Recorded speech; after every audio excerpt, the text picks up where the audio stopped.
This podcast is brought to you by the American Enterprise Institute. If you like what you hear, please subscribe, rate, review, and share.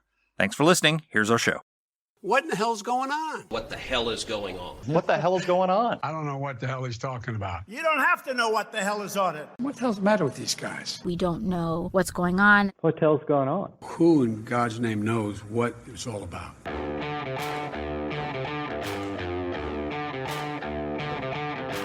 Hi, I'm Danielle Pleckbaum. And I'm Mark Thiessen. Welcome to our podcast. What the hell is going on? It's always damn something, though. What the hell is going on now, Mark? Well, what the hell is going on is TikTok has struck again. So since October 7th, TikTok has been spreading all this anti-Semitic propaganda like a needle into the veins of younger Americans. You've got this phenomenon now where all of these young TikTok influencers suddenly discovered Osama bin Laden's letter to America, written 21 years ago. And they found this brilliant sage, this sheikh from the Middle East, who has exposed to them all the flaws in America about how the Jews run everything and how we've been interfering in their affairs. Let's let them say it for themselves. Here's just a little short compilation of some of the brilliance that TikTok is feeding your children. Girl. What? They found the letter. What letter? The letter. What letter? Osama's letter. So I just read A Letter to America, and I will never look at life the same. I feel like I'm going through like an existential crisis right now. So this is a really good example of narrative control. You've got young people now who are getting their news. In 2020, 9% of 18 to 29-year-olds got their news from TikTok. It's now up to a third are getting their news from TikTok. They're not reading newspapers. They're not watching TV news anymore. I mean, as you know from having young kids, they're watching YouTube. They're watching social media. They don't actually watch TV that much anymore. And so they're getting fed this propaganda. And as a result, there's like this massive increase in support for Hamas among young people, thinking that they're morally equivalent. There was a poll, 64% of 18 to 24-year-olds think that Hamas and Israel have equally just causes. I mean, this is a 5-alarm fire for our country in terms of what we're doing to our younger generation. Right. So what you will hear people say, like on Seinfeld, they're just idiots. And the answer is A, idiots can vote. B, this is a very substantial chunk of the next generation. And C, we had 70 years of communism based on what these idiots think. 30 million people died, under Stalin's feet. Crazy, like the Chinese Communist Party. Tens of millions of people died in the Cultural Revolution. This is not, it's not something to dismiss. As ever, our trusty producer, Clara, pulled together some examples of this. This isn't a fringe phenomenon, guys. So here we have the lovely person, modest and I'm sure beautiful, who labeled herself Goddess. She's got over 70,000 followers. About the bin Laden letter, she says, this letter is so well written and so reasonably structured as an argument. Yeah, thank you. Junie B. Okay, Junie B., she's got 320,000 followers. She said, the Palestinian war and the things that are happening are biblical. Hamas is in part bin Laden. They even compare them. And if you think that, I feel like bin Laden is just in a bad place. And he's doing the best he can. Because this shit goes down before him. But we really need to wake up and pay attention. What? There are more people with tens of thousands, hundreds of thousands of followers glorifying bin Laden, glorifying Hamas, glorifying the murder of these 1,300 Israelis on October 7th, these children. It's just, what the hell? No, what the hell is right. And here's the thing also, is that the algorithm feeds this stuff to kids, and China controls it, right? What TikTok is doing now to feed anti-Israel, pro-Hamas, anti-Semitism, they could do in a war, or in a conflict, or in the lead up to a conflict over Taiwan. They could create a third column of ignorant young people in this country. You look at all the marches on the streets happening on college campuses and all the rest of it. Can you imagine if it was against Taiwan and pro-China? Easy peasy. all of this is easy because one thing that these people have done is they have proven to their Chinese overlords that they are faithful followers of their directions, right? The algorithm is tantamount to a foreign government telling you what to do and think. And, we used to have in the 1950s, remember those old movies, with the spinning and the mind control I actually wasn't stuff? alive in the 1950s, Danny, but tell me about it. Shut up, neither was I. Seriously though, all of the sci-fi stuff about your evil alien overlords who were controlling everybody's minds and they were marching robotically in their, to those orders. This is actually that. No, it's exactly right. But think about this also. So, during the Cold War, before we had the rise of social media and all the rest of it, you had like the networks. ABC, NBC News, CBS, right? Most people's news came from those places and a few handful of newspapers. Imagine if the Soviet Union had bought one of those. Oh, and they bought. Some people would say the Soviet Union did in fact own CBS News, but let's say they had actually bought it and controlled it. But they had an American board, and they had they claimed some distance from it. But they had it. Would we have tolerated the Soviet Union owning one of our major networks, which was only source of information or one of the few sources of information for millions and millions of Americans? So why would we tolerate the Chinese Communist Party having control over a much more pernicious, form of information, because they can not only adjust the content, but they can use it through algorithms to target people and also collect information on them while they're targeting them so that they can more precisely, move their propaganda. I mean, this is like all a pernicious information weapon that Hitler and Stalin would have loved to have this tool. And we're perfectly fine with all of our children being on a tool that is owned and controlled by the Chinese Communist Party. What the hell? Right. That's exactly right. It is what the hell. So we have a recidivist guest this week in the what the hell department, and believe me, he knows it. He knows it. He's been with us a ton of times. And Mark, you have, just to tease a little further, you have a great conversation with him about an investigation that his committee has done on, you guys won't believe this, but a Chinese Communist Party tied biolab existing in California. So we'll give you all the details on that. Not Wuhan. Not Wuhan, but California. Marked with Congressman Ebola. Oh my God. Yeah. No, listen, you guys won't believe this when you hear it. So Congressman Mike Gallagher, no surprise there, he's represented Wisconsin's 8th district in the House of Representatives since 2017. He's serves as chairman of the Select Committee on the Strategic Competition between the United States and the Chinese Communist Party. He's chairman of the House Armed Services Subcommittee on Cyber, Information Technologies and Innovation, and he serves on HEPSI. He's served with honor in our armed services overseas. He's one of, I know, you guys already know this, but he's one of my favorite people. Here's our interview. Well, Mike, welcome back to the podcast.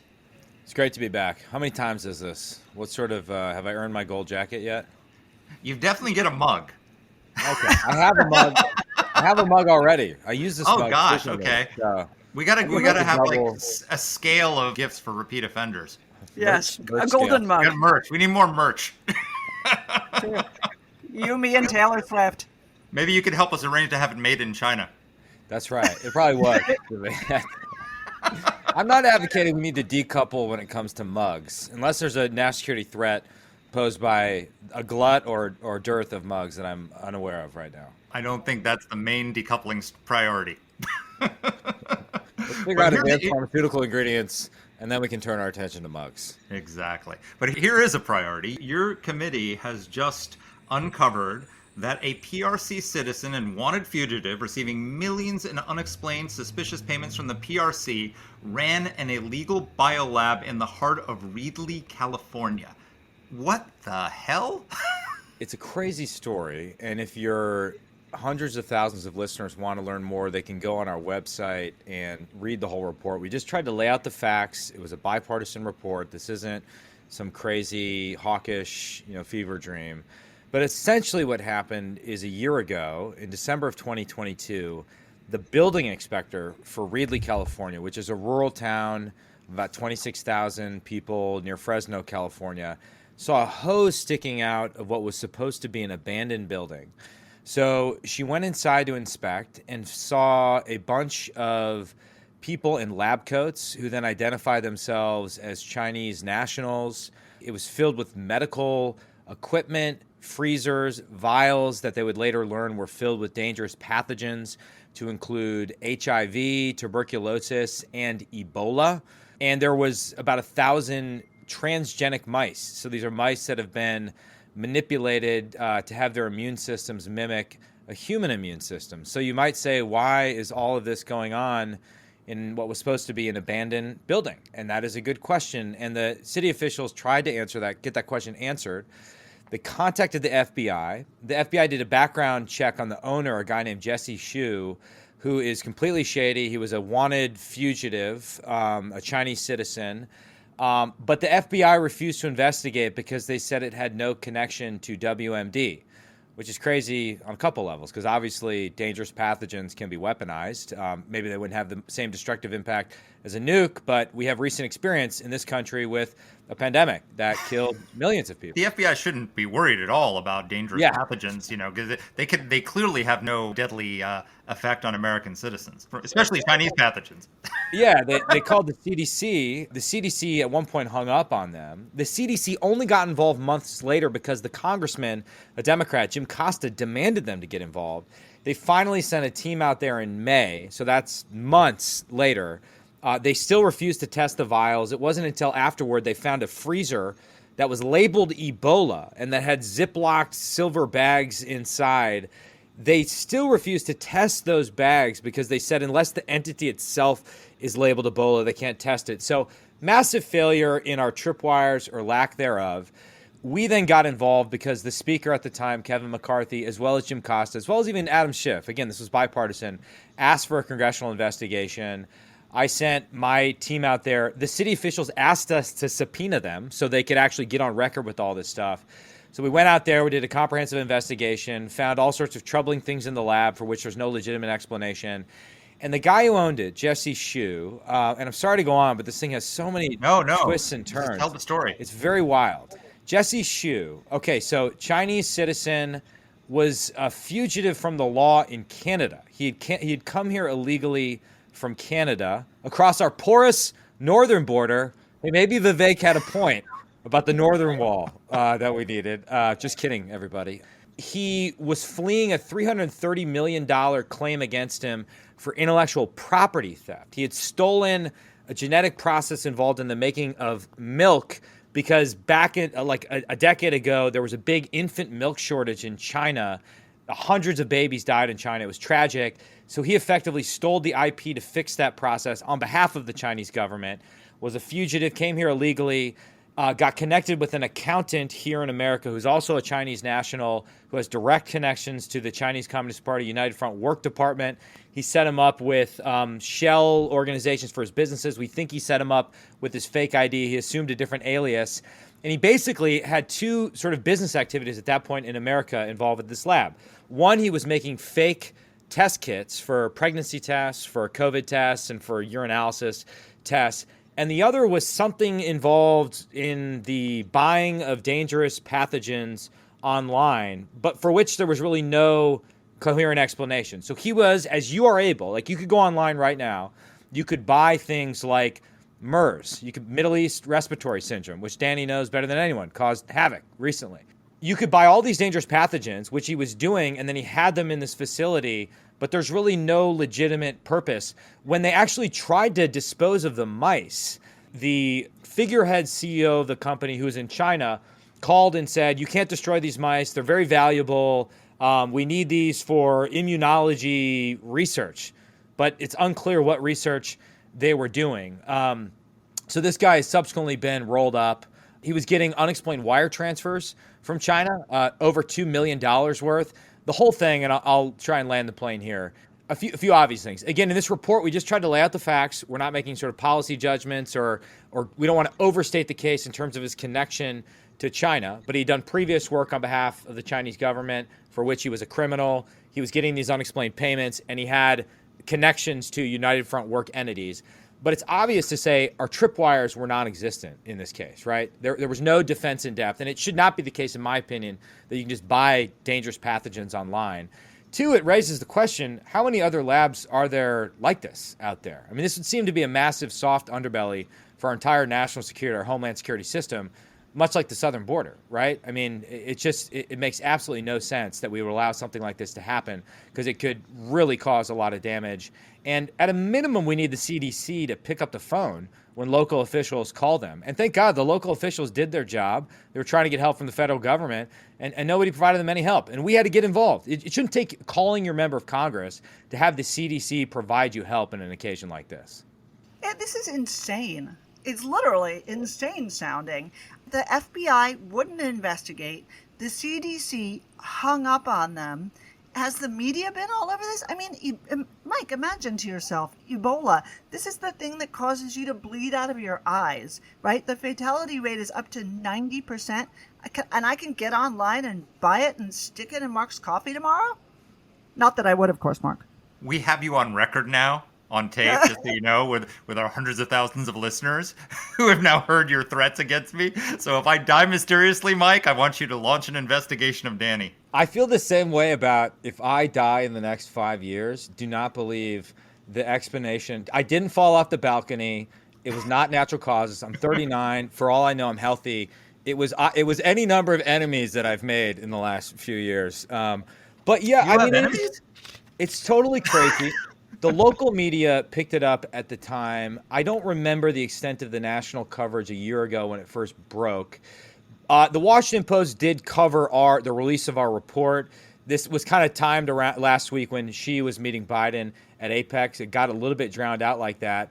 I think the reason McCarthy asked our committee to look into it, this may sound a little bit self-aggrandizing, is there was a concern that the investigation would go overboard and could go into McCarthyism. Hey, the CCP has biowarfare facilities in America, or that we could target this guy because he was Chinese, which is incidental to the fact that he's Chinese, but he had a illegal biolab with dangerous pathogens. So I don't care what nationality you are. That's not cool. So we were able to do this in a bipartisan way that I think didn't go overboard. So there was some sensitivity about that at the time, but we're trying to shine a light on it now because I do think there are obvious deficiencies and gaps in our system that need to be fixed. And we need to have a defense in depth against something like this because I know that back in China, they are investing heavily in the next generation of biotechnology and biowarfare weapons. And this is just a new phase of this competition that we're going to have to be on guard against, and we're not right now. Our defense is down. Man, that's just a stunning story. If only we knew an opinion columnist for the Washington Post who could write an article about this brilliant report. If only. I don't know. We knew a congressman who had studied this issue and could talk about it in depth with that said columnist and give him all the material that would be necessary to really explode the story. I wonder. I cannot believe I'm about to yell at you two to talk about Osama bin Laden. Can we talk about Osama bin Laden, please? All right, let's shift from bioweapons to mind virus, which is TikTok. So you just wrote a fascinating piece for the Free Press, which has connected these stunning polls that have come out recently, which show that 51% of Americans 18 to 24 think that what happened on October 7th can be justified by the grievances of the Palestinians, and 64% think that Hamas and Israel have equally just causes. Not the Palestinians in Israel, Hamas in Israel. I mean, what the hell is going on first with young people, as the youngest person on this podcast right now? and two, what does TikTok have to do with it? Well, first of all, I will concede at the outset two things. The problem of young people is what political scientists would call an overdetermined problem, right? We can't just say that it's the fact that social media is a cesspool, which it is. And I think people like Jonathan Haidt and Greg Lukianoff have convincingly shown that there's something unique going on in terms of the correlation between social media use with this generation, I guess my generation and the generation below. I think I'm the oldest millennial possible, and then Gen Z, and I don't even know what the next generation is. Non-boomers is what I like to say. Though, incidentally, Biden is not a boomer. Biden is a member of the silent generation. He's so old. He's not even a boomer. My God. Fun fact of the day. And the other thing is just saying social media in general is a cesspool is an admission that we have a problem with social media use in general, but the peculiar problem of TikTok is twofold. One is the basic ownership structure, right? As you might hate Instagram and all these other American social media companies. You may think that we need to remove Section 230 or you break them up and they're acting like monopolies, blah, blah, blah. But these are American companies. They may not always reflect American values, but they're subject to a certain system in America that TikTok, because it's owned by a Chinese company, which is beholden to the Chinese Communist Party, is not. And as TikTok becomes the dominant social media company and it becomes the dominant news platform in America, we now have to ask ourselves this question: do we want to let the CCP, albeit transitively via ByteDance, to control the dominant media platform in America, when we know for a fact they have a desire to pit Americans against Americans and stoke division, because they do it overtly on our social media platforms. They elevate and intensify all of the worst rhetoric about how America is an evil, racist country that's responsible for every problem in the world, particularly the problems in the Middle East, and it must constantly apologize for its past sins. So now then, if you do a comparison, and there's a couple analyses that are not yet ready for prime time, just looking at the October 7th phenomenon and reaction and comparing TikTok to other platforms, there does seem to be something unusual going on with TikTok. Now, there could be something confounding the data, but right now it just seems like the algorithm itself is optimizing to intensify anti-Semitic rhetoric. And Danny, I'll pause here and let you comment. I mean, the fact that we have Americans like looking at Osama bin Laden's letter to America, the TLDR version of which is, the evil Jews control everything in America and they and America must be destroyed, is crazy. I mean, it is so crazy. It's hard to wrap your head around. I'll stop talking there. No, it's fascinating. So actually, I wanted to sort of pull the aperture out wider for a second. So most of our listeners won't know this, and obviously you do, but over the last 30 plus years, the United States has been, I don't want to say it daggers drawn, that's probably a little dramatic, but certainly in a state of extreme tension with Israel over the question of Israel's military relationship with the People's Republic of China, right?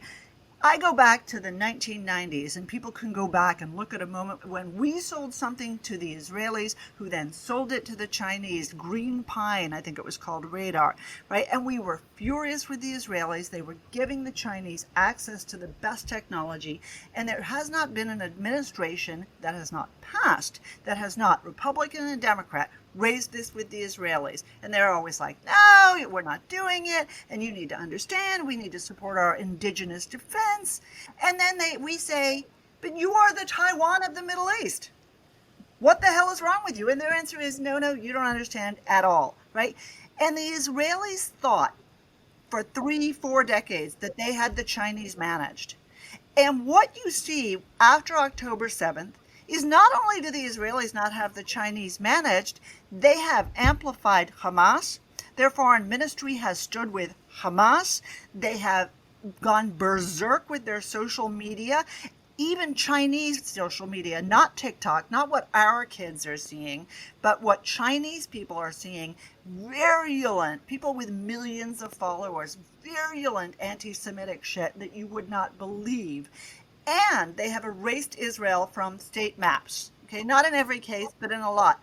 And so there's the context. And for me, this is just the flip of a switch that shows that there's something much deeper going on in China vis-a-vis Israel, maybe vis-a-vis Iran and Russia.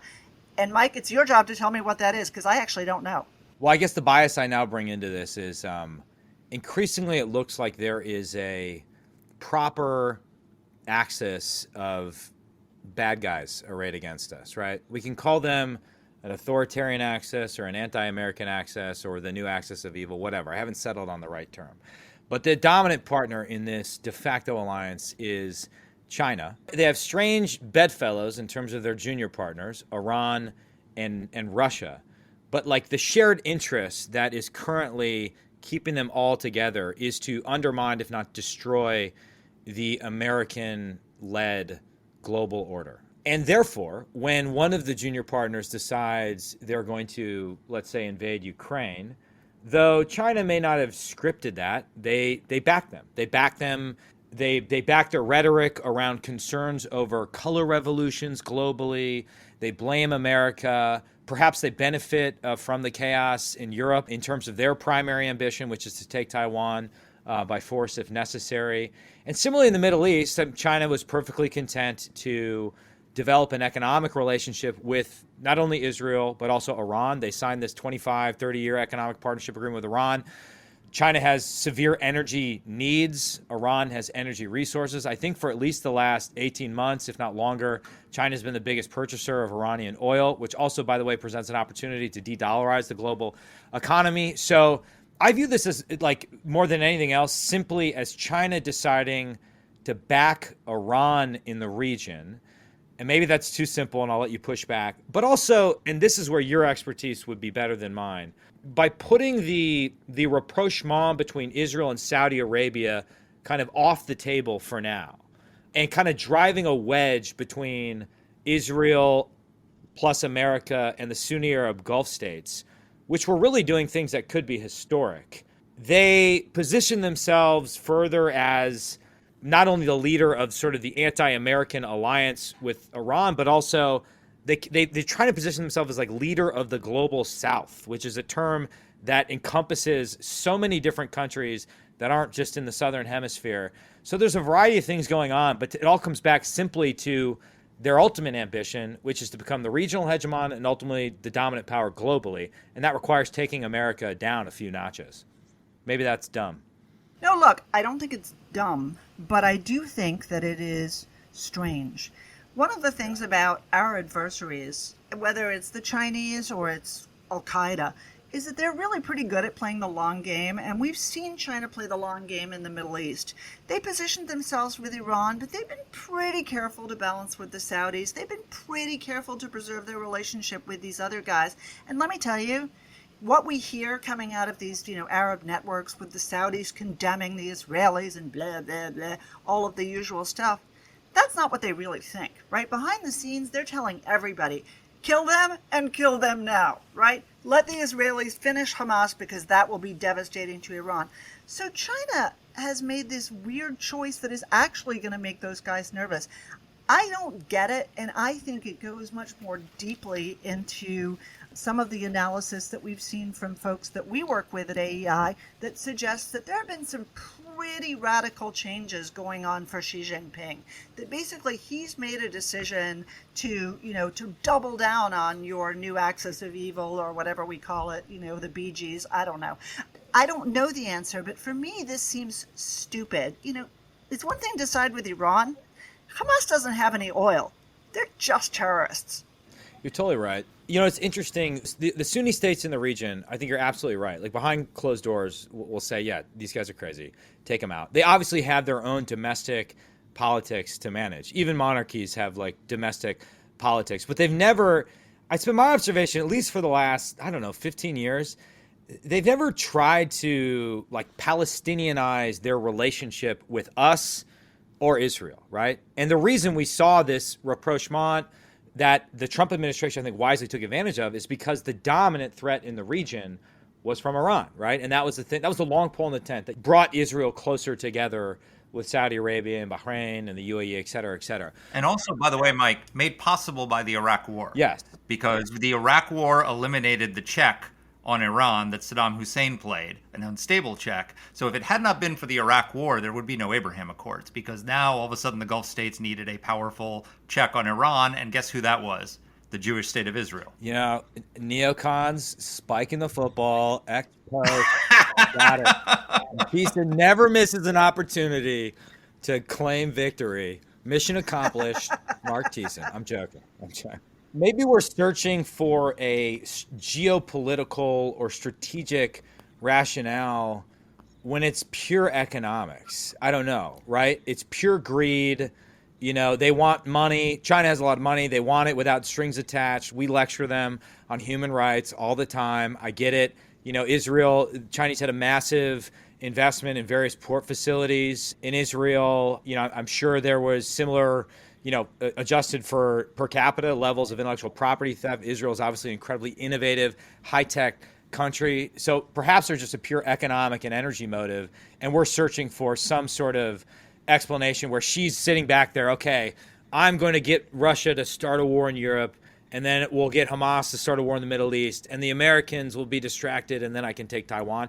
I don't have evidence for that, like there's a certain pattern of events there, but I don't have evidence to support that. Let's talk about something you do have evidence of, which is TikTok and their use of this here. I mean, it's fascinating. There was a Pew poll that came out that said in 2020, 9% of 18 to 29-year-olds were getting news from TikTok, and that's now 3 years later, 32%. Almost a third of young people getting their news. I assume that's going to continue to expand.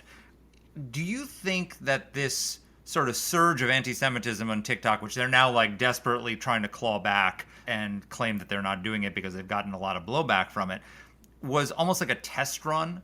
It's like, it's not even so much important whether they did it or are continuing to do it. It's the fact that they have the capability to do it, right? So if we ever got into a conflict with Taiwan and they've hooked us on this, you've called it digital fentanyl that TikTok provides, then they can suddenly surge anti-U.S., pro-PRC, anti-Taiwan propaganda, and the same idiots who are reading the letter to bin Laden will be reading Xi's missives on why we brought this upon ourselves and Taiwan independence and all this crazy stuff. They have a surge capability to inject this mind virus into our young people. Well, here's what we know. We know that in the past, they've suppressed content related to subjects that are sensitive for the Chinese Communist Party, most notably the genocide in Xinjiang province, which, by the way, all of Danny's Muslim friends never condemn the Chinese Communist Party for their genocide of Uyghur Muslims. It's actually one of the most infuriating things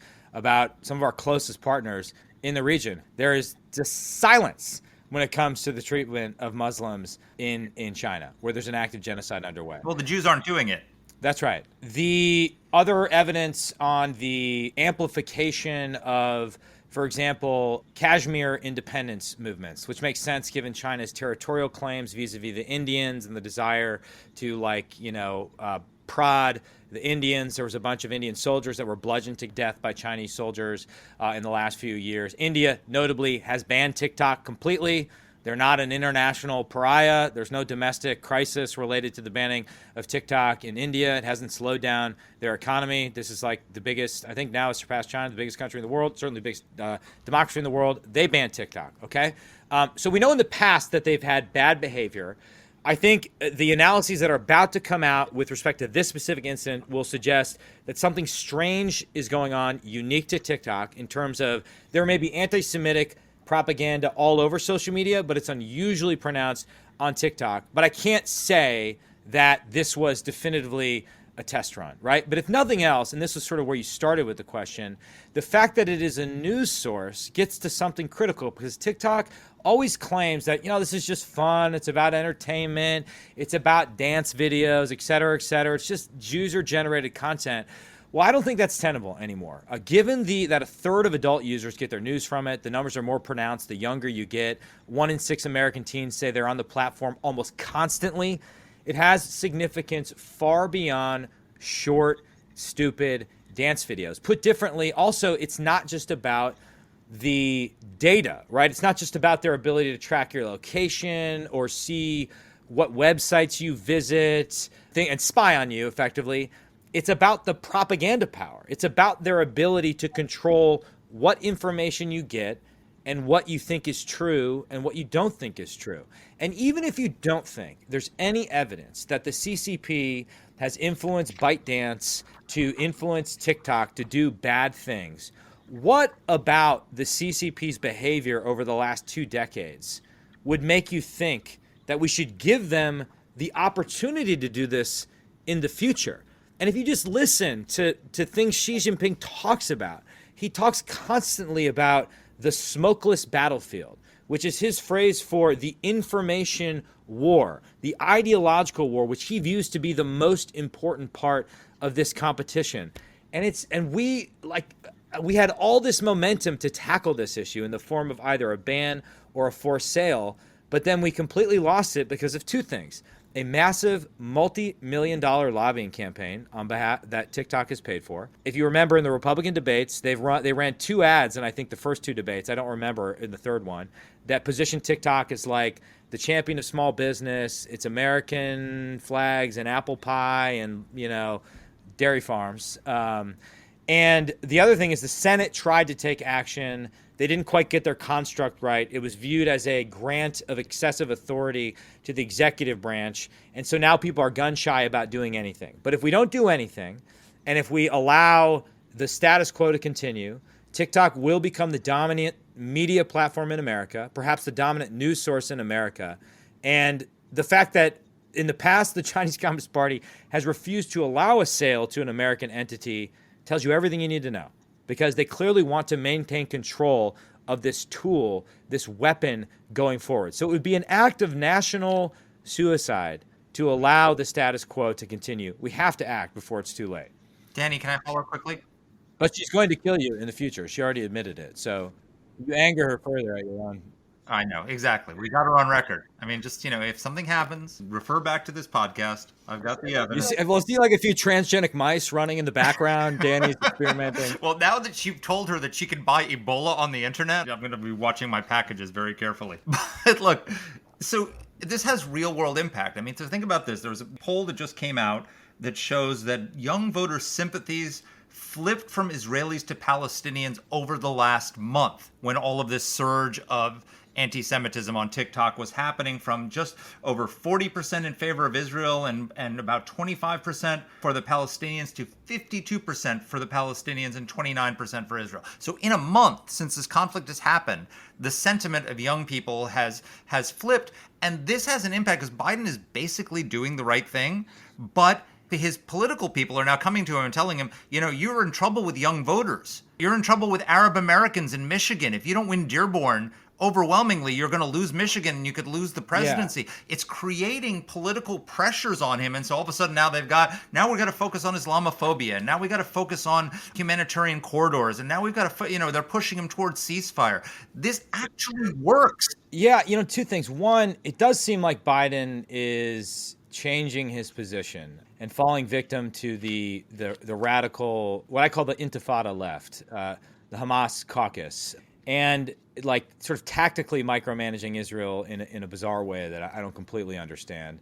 The second is that when asked about TikTok, cabinet level officials, notably Gina Raimondo in the past, have said, well, we can't do anything because we don't want to anger younger voters. I mean, she almost explicitly put it in those terms, which, my kids are 3 and below, so I haven't quite gotten to this phase. I understand that the, angering 14-year-olds is not a fun thing to do.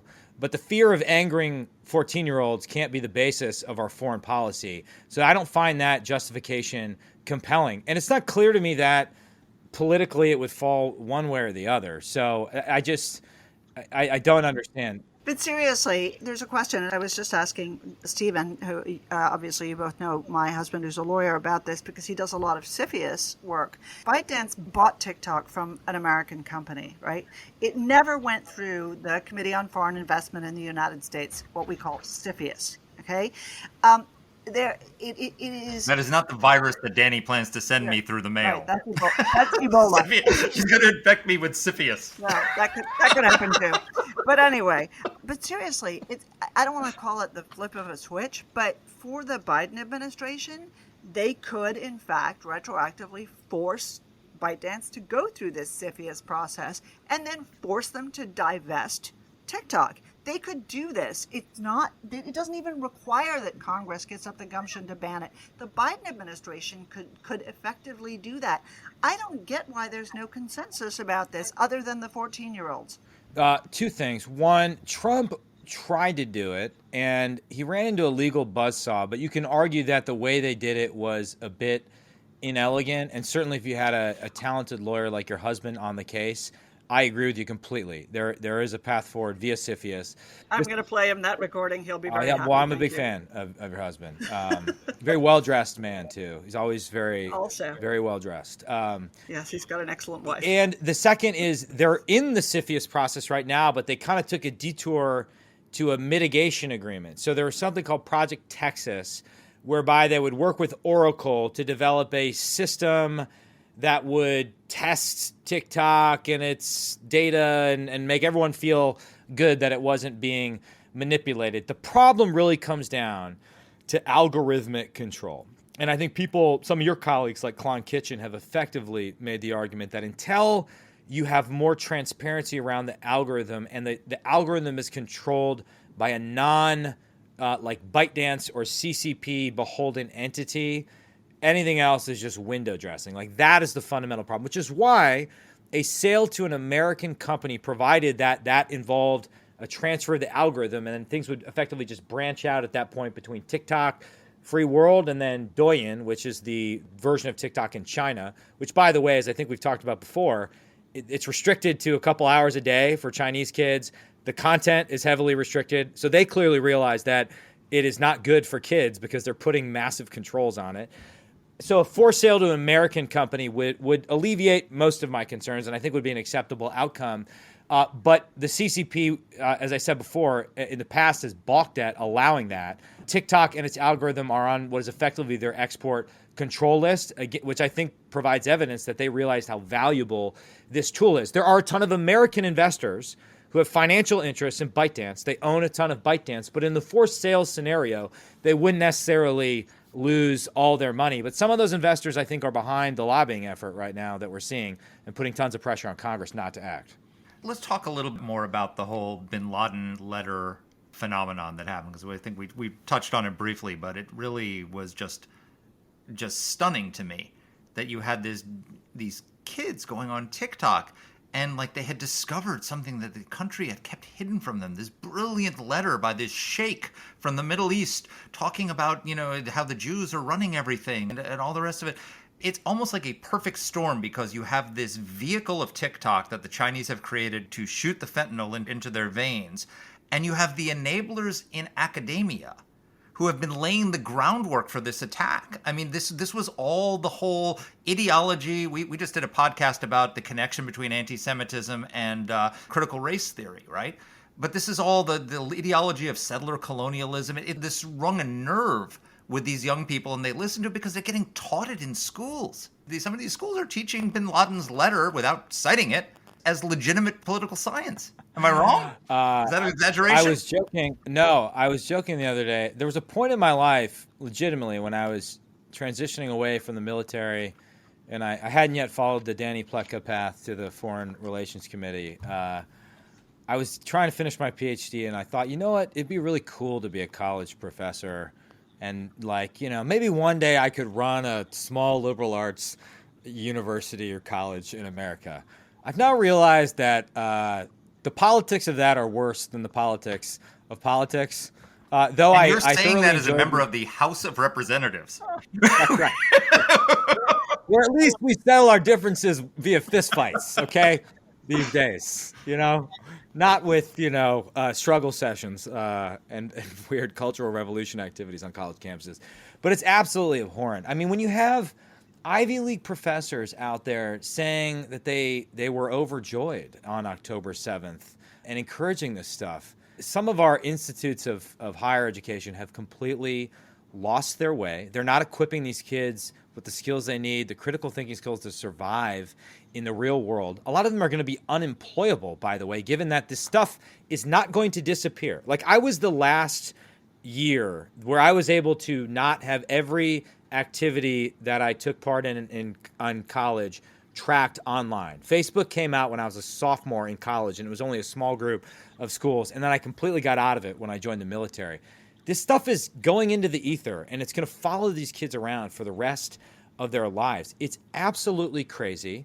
They're in an echo chamber, and our professors are the professors that are lecturing us about social justice are behind some of the craziest, least morally coherent claims that one could possibly cook up. I don't know. I mean, I assume I have to send my kids to college at some point in like 15 years, but that prospect is really stressing me out already. So we should shut down TikTok and shut down Harvard. Well, at a minimum, you should. That would solve the I think problem, you should wouldn't tax it? the endowments, right? Or prohibit the endowments from investing in I agree countries with with horrible social justice records, like China, right? There are sensible steps you could take to change the status quo. Unfortunately, a lot of that is a state by state issue. Like if you were trying to reform the university system in Wisconsin, you'd have to do it here at the state level. Obviously it's connected to the federal government with federal government benefits, but there are things the federal government could do relative to the endowments that I think would make some sense. No, I will tell you, Mike, that I just did a piece on Vivek Ramaswamy's business ties to the Chinese Communist Party, and the people he was doing business, you know how I was able to confirm that everyone who's in the Panama Papers was scrubbed online. They took down all their profiles. They took down everything. The way I was able to confirm the guy he was doing business with, his wife was involved with the Yale Beijing Center, and Yale had the business affiliations on its website. And there were pictures of both of them with the dean of Yale, the business school, holding hands and talking about business in China. I mean, these universities are as enmeshed with the PRC and the CCP as TikTok is in many ways. Chinese students are very lucrative for these universities. There's a lot of unexplained donations, right? Section 117 of the Higher Education Act requires universities to disclose donations in excess of $250,000. They rarely comply with the law. The Trump administration started enforcing it. They found $6 billion in unreported donations. A lot of that came from China. There's been a lot of good work that the Free Press and others have done exposing donations from Qatar in particular. But a lot of this money comes from China that funds these innocuous sounding departments and buildings that really suppress certain content related to Taiwan or the Uyghur genocide. So yeah, higher education has a massive problem that needs to be fixed. And I'm excited by some of the stuff I see with the founding of new universities like the Texas University that Joe Lonsdale and others are doing. But I feel like until parents decide to get out of this like rat race of, I guess this sounds hypocritical because I was in that rat race. I obviously went to a good college, and that was like my ambition in high school. My parents never like put any pressure on me, but I just feel like there's this weird keeping up with the Joneses thing that sustains what is clearly a broken system. And we're actually paying these universities massive sums of money to indoctrinate our kids against America and against us. It's wild. Like the whole thing doesn't make any sense to me.